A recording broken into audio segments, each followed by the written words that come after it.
ligaya ang buhay ko. Hawak mo sa iyong kamay, mula sa aking pagmulat hanggang sa pag-ibig. Aawitin ko ang kabutihan ng Diyos. Ika'y tapat sa habang buhay, ika'y mabuti mapagkailanman. Hanggat ako ay nabubuhay, aawitin ko ang kabutihan ng Diyos. Ang ibig mo siyang gabay sa kasakitan, at nariyan ka sa gitna ng kadiliman. Ika'y aking kaibigan, o Diyos aking Ama, at ako'y buhay sa kabutihan ng Diyos. Ika'y tapat, ika'y tapat sa habang buhay, ika'y mabuti mapagkailanman. Hanggat ako ay nabubuhay, aawitin ang kabutihan ng Diyos. Oh, ika'y tapat sa habang buhay. Oh, ika'y mabuti magpakailanman. Hanggat ako ay nabubuhay, awitin ko ang kabutihan ng Diyos. Kailanman di nagbabago, kailanman di nagbabago ang kabutihan mo. Kailanman di magbabago ang kabutihan mo. Kung buhay ay iaalay ko lahat para sa'yo. Kailanman di magbabago ang kabutihan mo. Kailanman di magbabago ang kabutihan mo. Kailanman di magbabago ang kabutihan mo. Kung buhay ay iaalay ko lahat para sa'yo. Kailanman di magbabago ang kabutihan mo.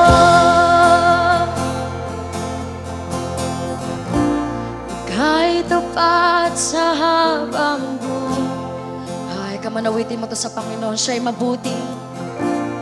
Ika'y mabuti magpakailanman.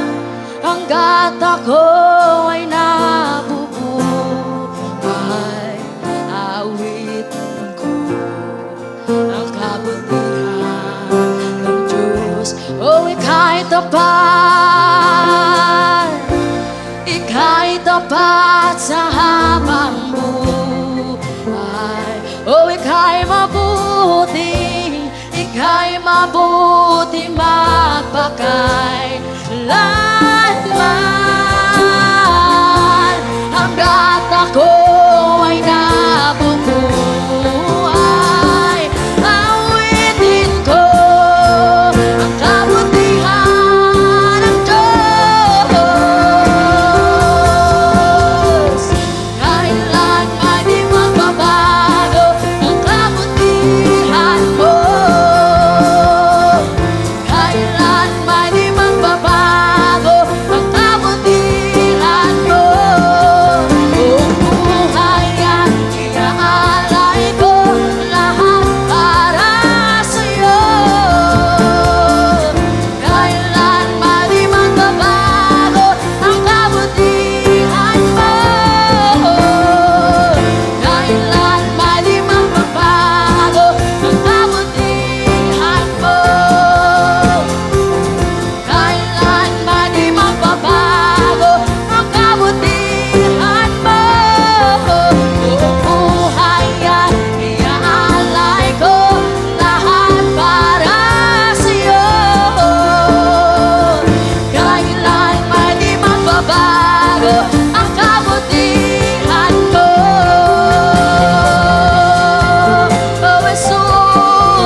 isang paawitin mo, napakabuti mo, O Diyos.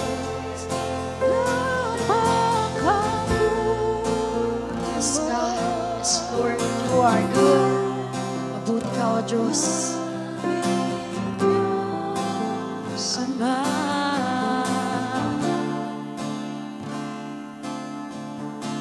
Lumilikhay, luluwalhati ka. Diyos, yes, Jesus, thank you, Lord. Thank you, Jesus. Thank you, Jesus.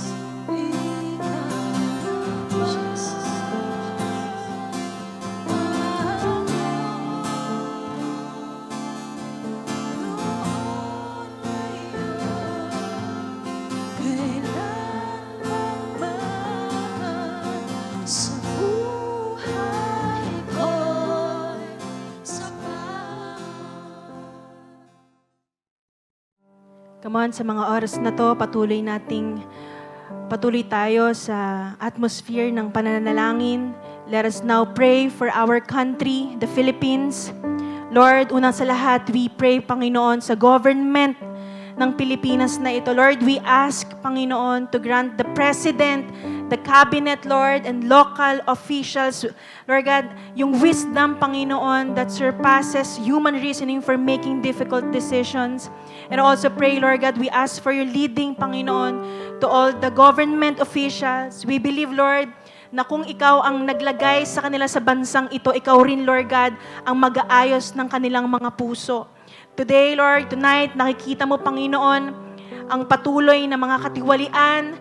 Nakikita mo, O Diyos, ang patuloy ng mga kaliwat kanang injustices ng bansang Pilipinas. Lord, may these authorities, Lord God, open their eyes sa kalagayan ng bansang Pilipinas. Lord, naniniwala kami na kaya mo pa rin gumawa ng miracles, Lord God, during this time. Alam mo, O Diyos, lahat ng pinagdadaanan ng bansang Pilipinas, O Diyos, kayo po ang magbigay sa government ng kanilang honesty, Lord, ng wisdom, ng integrity, ng knowledge, Lord, at strength sa bawat decision na gagawin nila. May you give them a clear vision, Lord, para sa kaunlaran ng bansang Pilipinas. Sabi mo nga sa salita mo, Lord, blessed is the nation whose God is you. And Lord, we ask for divine intervention sa patuloy na mga nangyayaring krimen at violence, Lord God, sa Pilipinas. That's why right now, we are asking for your divine protection, Panginoon. Any dishonesty, Lord God, any mindset of corruption in the government, we rebuke it in the name of Jesus, Lord God. And ngayon, nakikita ng sanlibutan na marami ang naapektuhang buhay dahil sa pamamalakad, Lord God. Nawa, Lord, na ang liwanag mo ang magbukas sa kanilang mga isipan, na mamulat sila, Lord God, sa katotohanan at gumising sa totoong ang puso, Lord God, ng paninilbihan para sa bansang Pilipinas at sa mamamayan ng Pilipinas, Lord. And naniniwala kami, Lord God, na ikaw bilang aming nag-iisang Diyos ang katatagpo at aayos ng mga nasira, mga nawala, Lord, mga nanakaw, Panginoon, and you will restore this nation, Lord God, for your glory. Hallelujah. And patuloy natin ipag-pray ang economic growth ng Pilipinas. Panginoon, ikaw po ang mag-provide ng opportunity sa development ng Philippines. God, you are all-knowing. Nakikita mo po ang poverty at sakit sa bansang ito. We believe na ikaw po ang mag-provide sa bawat Pilipino ng kanilang sapat na pangangailangan. Every day, Lord God, ng kanilang buhay, we declare blessings upon this country and upon its people, Lord God. Provide them, Lord God, work. Provide them, Lord God, home.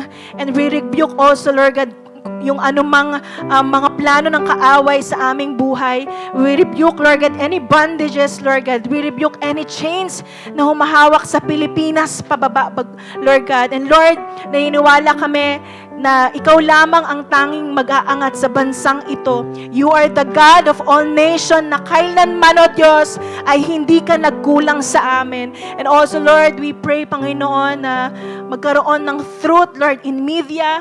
We pray, Lord God, for honesty and integrity among those who report news, Lord God, so the truth may prevail, Panginoon, over this information in the name of Jesus. And also, Lord, we pray, Panginoon, for spiritual renewal and healing ng bansang Pilipinas, Lord. We humble ourselves, Lord God, on behalf of the nation, Lord. Nandito kami, O Diyos, nagpapakumbaba, asking for forgiveness, Lord God, sa mga nangyayari, O Diyos, sa bansang Pilipinas, Lord. And Lord, we ask, Lord God, and we pray, Lord, heal our land, Lord God, in the name of Jesus. And also, Lord God, we pray for a nation revival, Panginoon, that leads people back to you, Lord God, in the name of Jesus. And Lord God, I pray also, Lord God, for the salvation and protection of the Philippines. Lord, we pray for salvation and protection of this nation. We pray for breakthrough sa lahat ng aspect, Panginoon, especially in physical and financial trials ng bawat Pilipino, Panginoon. And maybe, you know someone na may pinagdadaan ng ganito, or kung isa ka sa mga nakakaranas nito, come on, pray to God for divine intervention and rebuke whatever na nagbablock para maranasan mo ang breakthrough, maranasan mo ang favor, maranasan mo ang blessings ng Lord. And Lord, kailangan ka po ng bawat tao. That's why we speak salvation, and for every people, for every youth, parent, worker, and even younger generations in the name of Jesus. And right now, we pray for our city. Come on, this time, let's pray for our city, or kung nasa ang city ka man ngayon, I believe na kumikilos ang Lord right this time sa'yo. Come on, speak blessings right now. Speak life to this city. Hallelujah, Lord. Thank you for this city you have given us.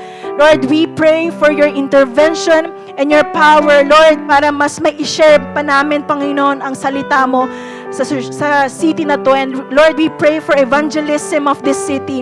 We declare opportunities for evangelism and salvation, O Lord, sa bawat campuses, mula sa mga principals, teachers, students, and sa mga leaders na in-appoint mo in this city. We believe na gagamitin mo, Lord, ang bawat servant mo to spread the gospel. Come on, if you're part of the campus or workplace or anumang barangay, sige, pray. You pray right now. Tandaan mo, hindi masasayang ang panalangin mo dahil nakikinig ang Diyos. Come on, let's pray. Tibagin mo ang bawat walls na maaaring hindrance para makapag-penetrate ka sa buhay ng tao. Hallelujah, Lord. We pray also for the safety of this city, Panginoon. Marami na po ang mga nagkalat na masamang gawa sa syudad na ito. Panalangin po namin, Lord God, na ikaw po ang mag-protect sa amin, sa bawat sulok ng aming pupuntahan. Lord, be our refuge and fortress. We ask for your protection over our neighborhoods, Lord. Guide our homes from harm. Guide our homes, Lord, from violence and discord. And Lord, surround our police, fire, and emergency personnel with your safety, Panginoon, as they serve in Jesus' name. And also pray, Panginoon, for break chains, Lord God, ng syudad na to. Lord, humihingi kami ng grasya mo to break every chain and curses, Lord God, sa aming mga pamilya. Lord God, I pray, Lord God, na gayon din, Lord God, sa next generation, Panginoon. Ngayon, Lord, na palala ng palala ang mundo, gamitin mo ang bawat isa bilang vessel to change and impact the world, Lord God. Ngayon pa lang, Panginoon, pinasasalamatan ka namin sa katagumpayan ng pananalangin na ito. And Lord God, we pray, Panginoon, for peace and prosperity in this city, Lord. Lord, we seek the peace and prosperity of our city. We pray for its spiritual, social, and economic na mag-flourish, Lord God. Let justice and righteousness prevail in our streets, and may the needs of the most vulnerable be met, Panginoon. As the city prospers, Lord, may its people also find peace, Lord God, sa city na to. And also, Lord God, we pray for city na mga leaders ng syudad na to, Lord. I pray, Panginoon, we lift our mayor, our council members, and all those in authority, Lord God. Grant them discernment, Panginoon, integrity, and a servant heart, Lord God, na willing magpasakop sa'yo, na willing makinig sa'yo, Diyos. Guide them, Lord God. Guide their decisions, Lord, for the common good, and help them lead with honesty and courage. Come on, let us continue to worship God, and let us continue in the atmosphere of prayer right now.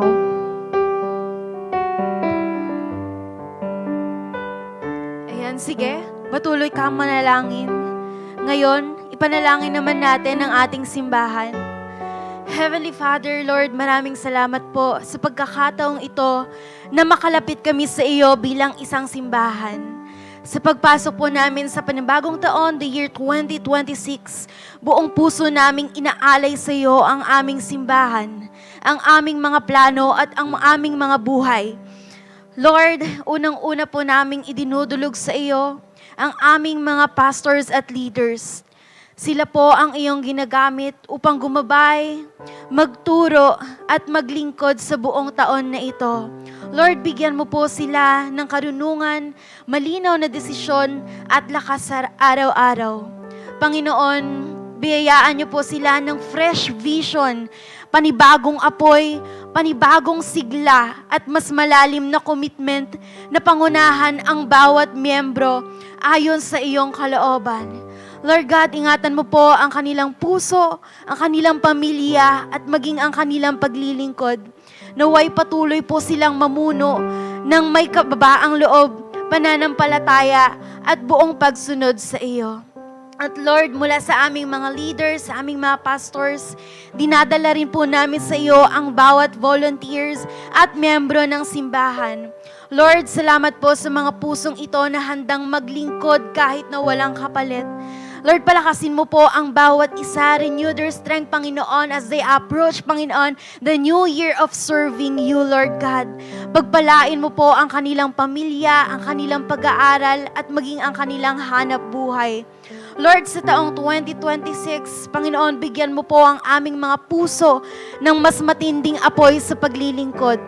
Alisin mo po yung pagod at panghihina na naranasan namin noong taong 2025 and renew it with a new joy and commitment to serve you with a willing heart.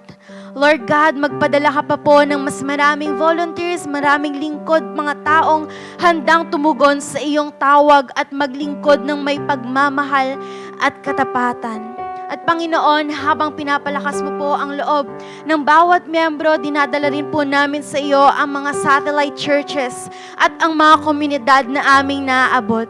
Lord, ikaw po ang patuloy na kumilos sa bawat lugar.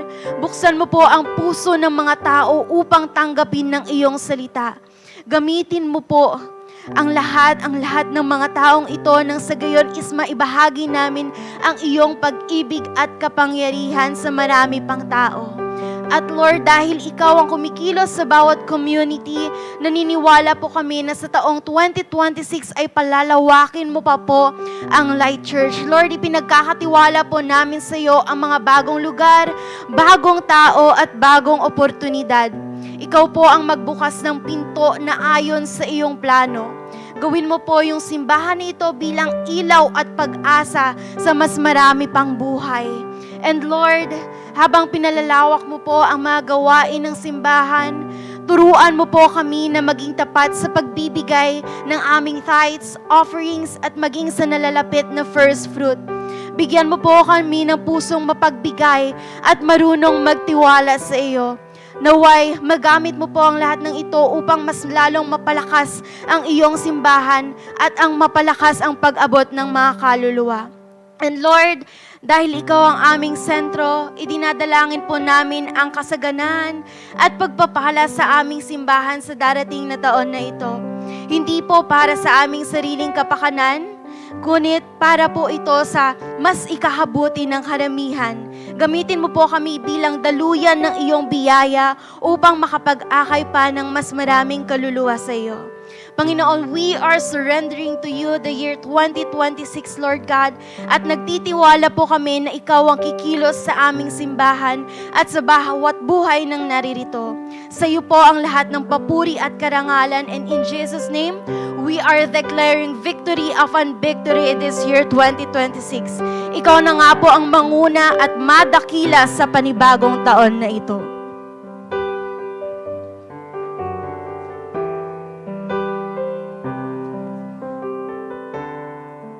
Hallelujah. Sige, pasalamatan ng mga Panginoon ngayong gabing ito. Lord, napakabuti mo sa buhay ng bawat isa.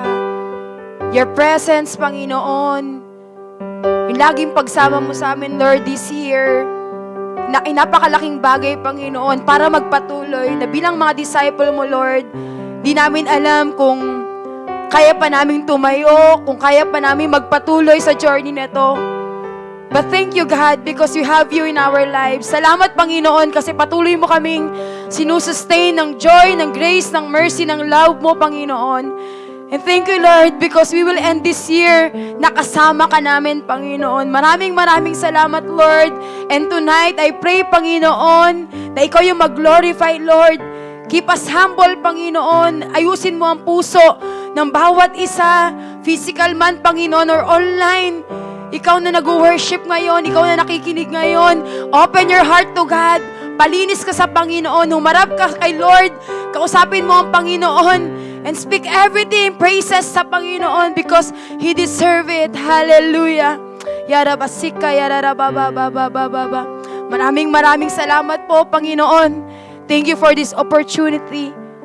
Lord, na magamit mo. Ikaw na po ang bahala, Lord.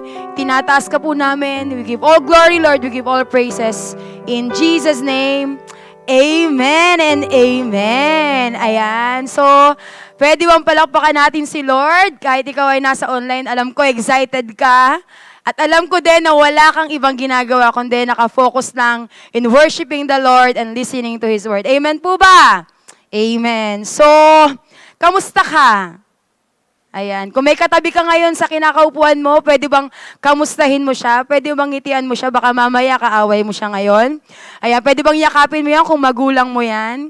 Because I believe that we will end this year nang walang unforgiveness sa puso. But we will share and show yung joy and yung love ng Lord sa bawat isa. But before we begin, no, let me ask you something. Pwede mong isigaw to, kung nandiyan ka sa kinakaupuan, pwede mong sabihin yan sa katabi mo. So, question ko po, ilang beses na po ba tayong bumalik ngayong taon? Sabi siguro ng mga estudyante, bumalik po ba sa pag-aaral? Bumalik po sa subject? So, hindi po yon. Meron po ako mga pictures dito. So, bumalik sa trabaho kahit pagod ka na. Yung babalik ka pa rin para mag-work kahit grabe, sobrang tired, sobrang pagod mo na. Or, bumalik pa rin sa ministry kahit ikaw na lang natitira. Tingnan mo nga yung sarili mo. Pwede bang tapikin mo yung sarili mo? Bumalik ka pa rin ba sa ministry kahit ikaw na lang? Amen? Or, bumalik sa bahay after a long days ng kung anong ginagawa mo outside. Or, bumalik sa routines kahit marami ka pang disappointments. Sino rito sasabihin mo sa sarili mo, bumalik pa rin po this 2025. Amen? You know what? Here's the real question. Kung babalikan mo ang mga pangyayari sa life mo this year 2025, yung mga months na natapos, how will you choose to end it? Paano mo tatapusin ang taong ito? So, will you end it tired but thankful? Busy but still worshiping the Lord? Or broken but still trusting God? Tonight po, we will end our December 2025 prayer work series with the theme, Ending 2025 with Gratitude and Worship. Pwede bang palakpakan natin si Lord?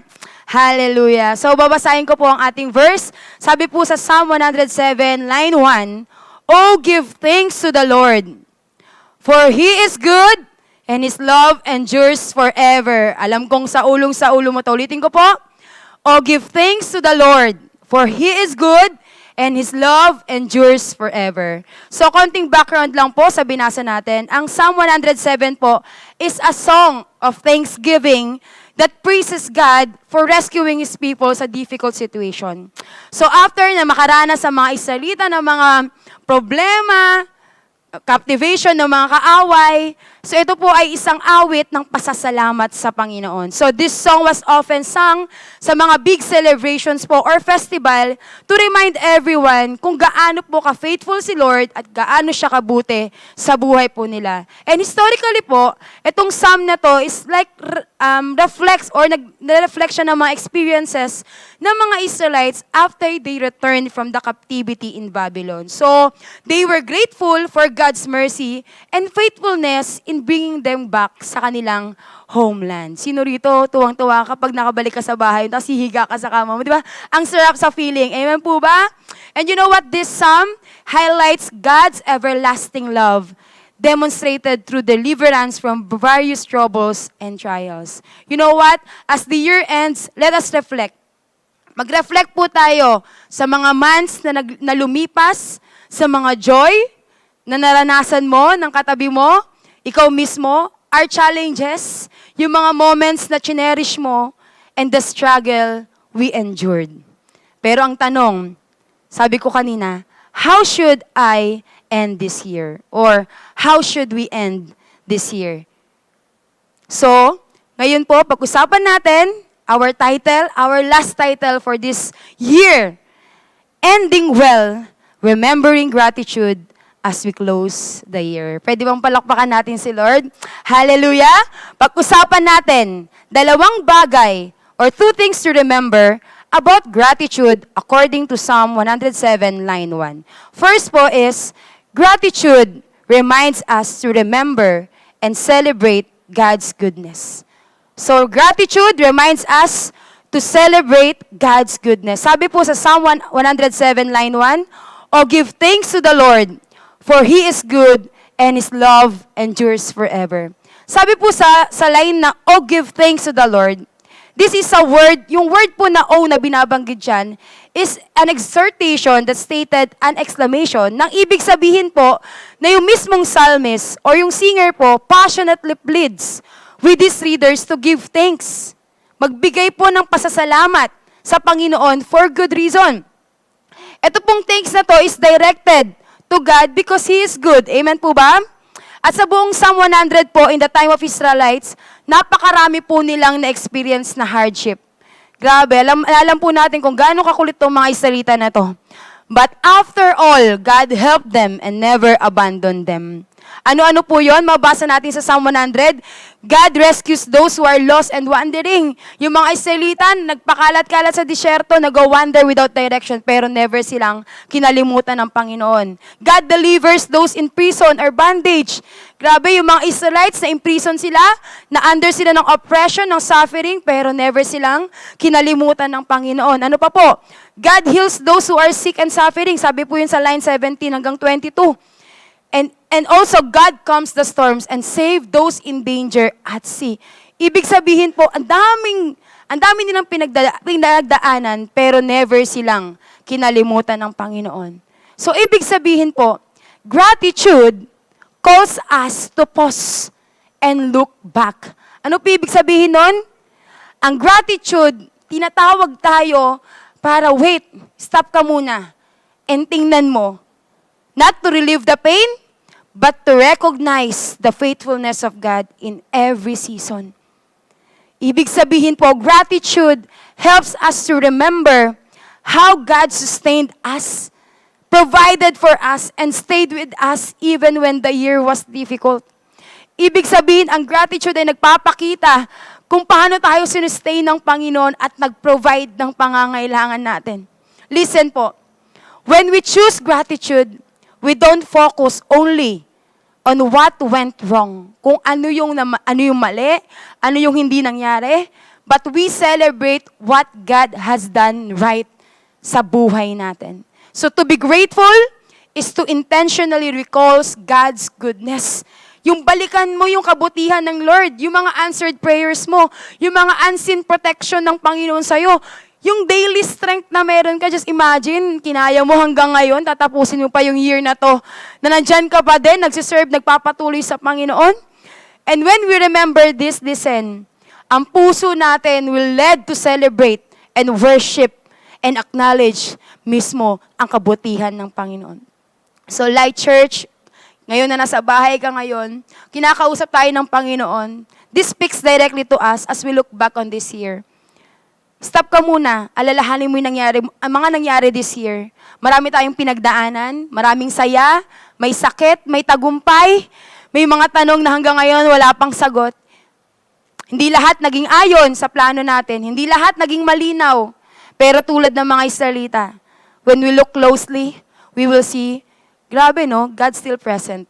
present ang Panginoon sa lahat ng mga questions mo. And He was still faithful. He was still near and good. Amen po ba?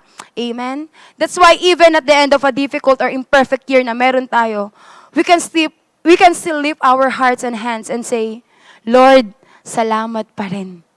Lord, salamat pa rin sa biyaya. Salamat pa rin sa lakas na binibigay mo araw-araw. Salamat pa rin dahil hindi mo kami iniwan. Salamat sa lahat ng kabutihan mo. Pwede ba let us celebrate lahat ng maliliit, lahat ng malalaking kabutihan ng Diyos na na-receive mo this year? Tandaan po natin that gratitude grows when we stop looking only at what is lacking, but start recognizing how God has carried us through. Kung paano tayo binitbit ng Panginoon, hanggang ngayon, nandito ka pa din. Amen? Just like the Israelites, when we truly experience ang kabutihan ng Diyos, thanksgiving becomes our response. Automatic yan, lalabas ang pagiging grateful mo sa Panginoon. Not because life is perfect, kasi hindi naman po, but because God is faithful, even in humble and imperfect seasons. Amen? Amen. Palakpakan natin ang Lord.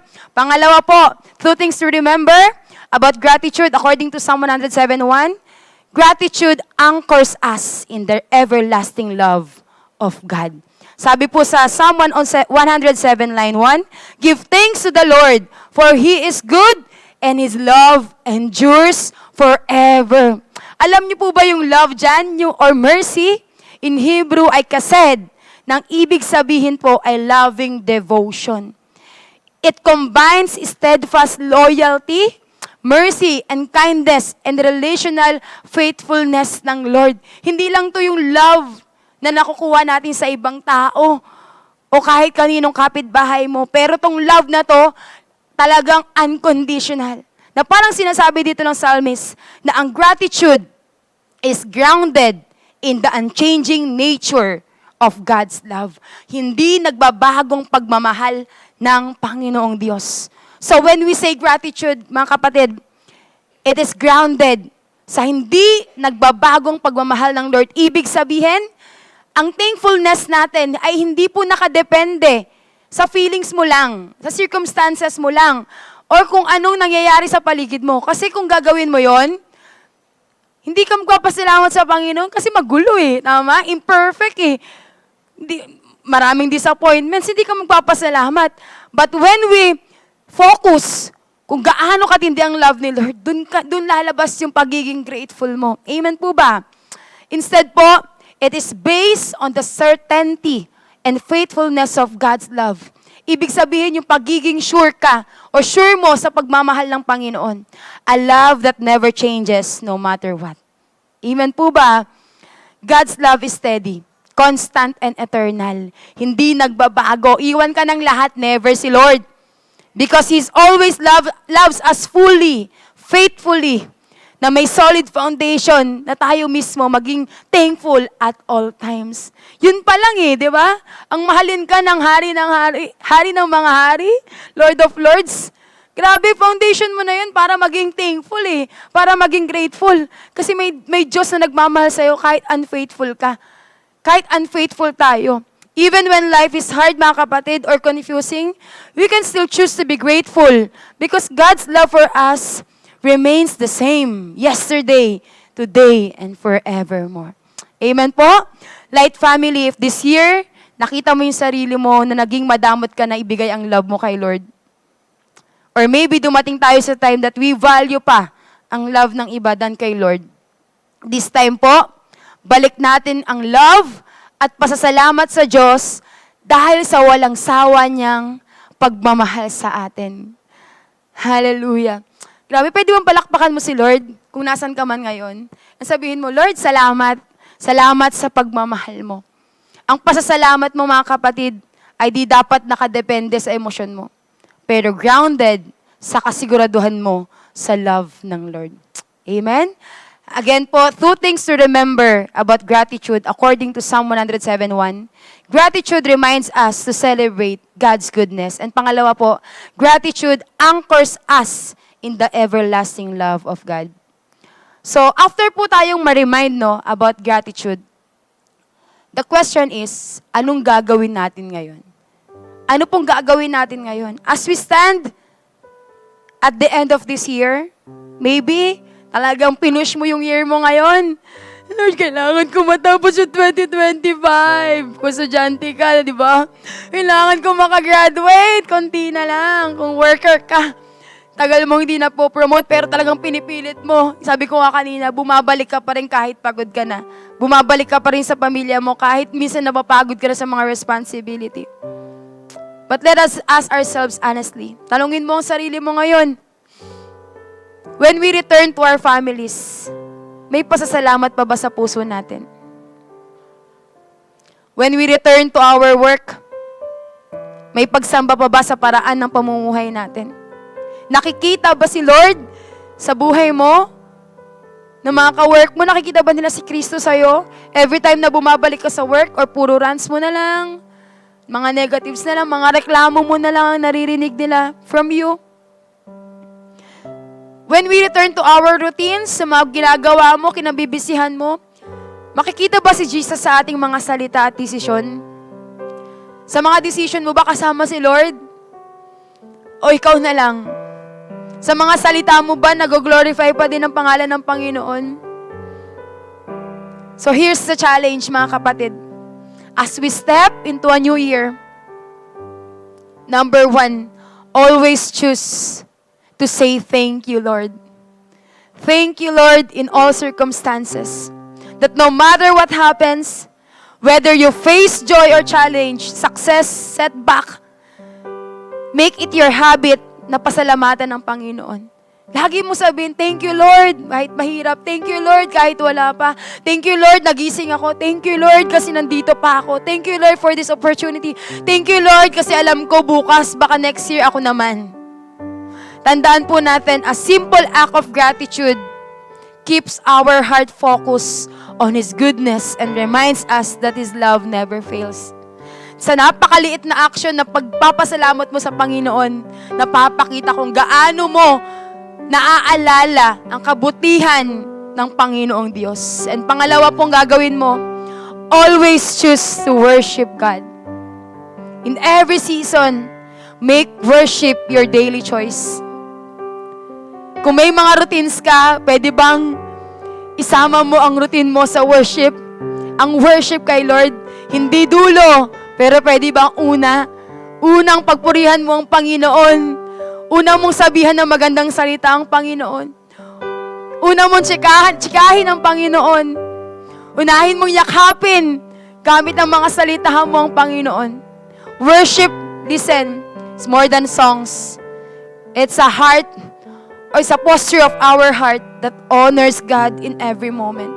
Ibig sabihin, mga kapatid, sa pag-worship natin, sa pagpili nating pag-worship kay Lord, pinapakita rito kung anong sitwasyon ng puso mo ngayon. Ano bang sitwasyon ng puso mo? Ino-honor pa ba yan si Lord?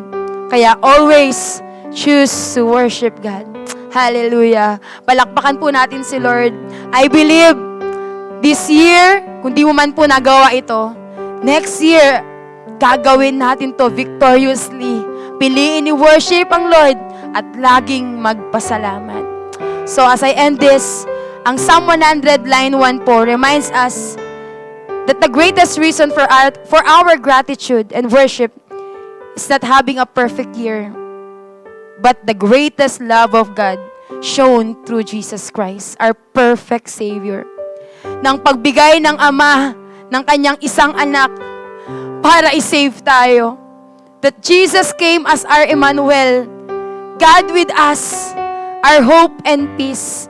Na may Jesus Christ na pumunta dito sa lupa to die para sa sarili nating kasalanan, to save us, to give us hope, to give us peace. An Emmanuel na lagi mong kasama. Si Jesus na nagbigay ng hindi lang basta pagmamahal, pero namatay para sa ating lahat. Kaya naman, Light Family, tatapusin po natin ang 2025 at sabay-sabay na i-welcome ang 2026 na babalik pa rin sa papurit pasasalamat sa Panginoong Diyos. Amen po ba? Na ang tunay na pasasalamat ay hindi lang nagtatapos sa salita, pero umahantong sa isang buhay na may pagsambat, pasasalamat. Pwede po ba nating i-declare ito? Or kung nasa online ka, i-type mo, this 2026, magpapasalamat at magpupuri pa rin. Na kahit may pagsubok, magpapasalamat pa rin. Na kahit hindi kompletong sagot, magsasamba pa rin ako sa Panginoon. Kahit hindi ko maintindihan, Lord, ang plano mo, magpupuri pa rin ako sa iyo. Hallelujah. Thank you, Lord. Sige ba, pwede ba ngayong gabing ito? Pwede bang ipikit mo ang mga mata mo? As you close your eyes, remember, ang mga buwan, mga araw na lumipas sa buhay mo. Remember, not just the good thing, but also the bad thing, nakasama mo ang Panginoon. Kahit sa mga difficult situation, na sinamahan ka ng Lord at hindi ka pinabayaan. Ngayong pagtatapos ng taon, I invite you, hindi dahil kailangan, kapatid, pero dahil may dahilan ka. Kung masasabi mo ngayong gabi na, Lord, pagod na po ako, pero nandito pa rin ako dahil naging tapat ka sa buhay ko. Bukas po yung altar, yung bahay mo mismo. Pwede kang lumuhod sa harapan ng Panginoon. Pwede mo itaas yung kamay mo, huwag kang mahihiya. Huwag kang mahihiyang ibigay yung tuhod mo, yung luha mo at kamay mo para ibigay sa Panginoong Diyos. Because He is good and He is faithful sa buhay natin. Baka dumating ka ngayong gabi, may bigat dyan, may mga tanong sa iyo, pakiramdam mo, ay nakasurvive ka lang this year. Pero ang pasasalamat, parang hindi mo na nagagawa kay Lord. But tonight, I invite you to come closer to God's presence and start to praise Him and give thanks because He is good and His love endures forever. Bumalik tayo kay Lord. Kahit wala kang dala, kahit wala kang regalo, pero may pusong marunong magpasalamat at pusong marunong magmahal sa Diyos na deserve ng puso mo. Let this be a moment, kapatid, to remember God's goodness sa buhay mo. Pwede ba i-worship mo ang Lord? Declare this song that He is good, na napakabuti niya sa buhay mo. Grabe ang kabutihan ng Diyos. Never nagbabago at never nakalimot. Yarabashika yarabababa. Hayarabakande yarabakira bashika yarabababa. Hayarabababa hande yarabakira bashika yarabababa. Lord, salamat po. Salamat sa pag-sustain ng love, Panginoon, ng kalakasan. Lord, we dedicate our year hindi sa ibang tao, Panginoon, but only to you, to our Savior, to our perfect God, to our Redeemer, ang God na may unconditional love na ibinibigay sa kanyang mga anak. Yarabasika, yarabababa, worship God. Kapatid, taas mo yung kamay mo, purihin mo ang Panginoon, sigaw mo ang kanyang pangalan. Yarabababa, yarabasika, yarabababa, handa yarabababa. Lord, salamat po.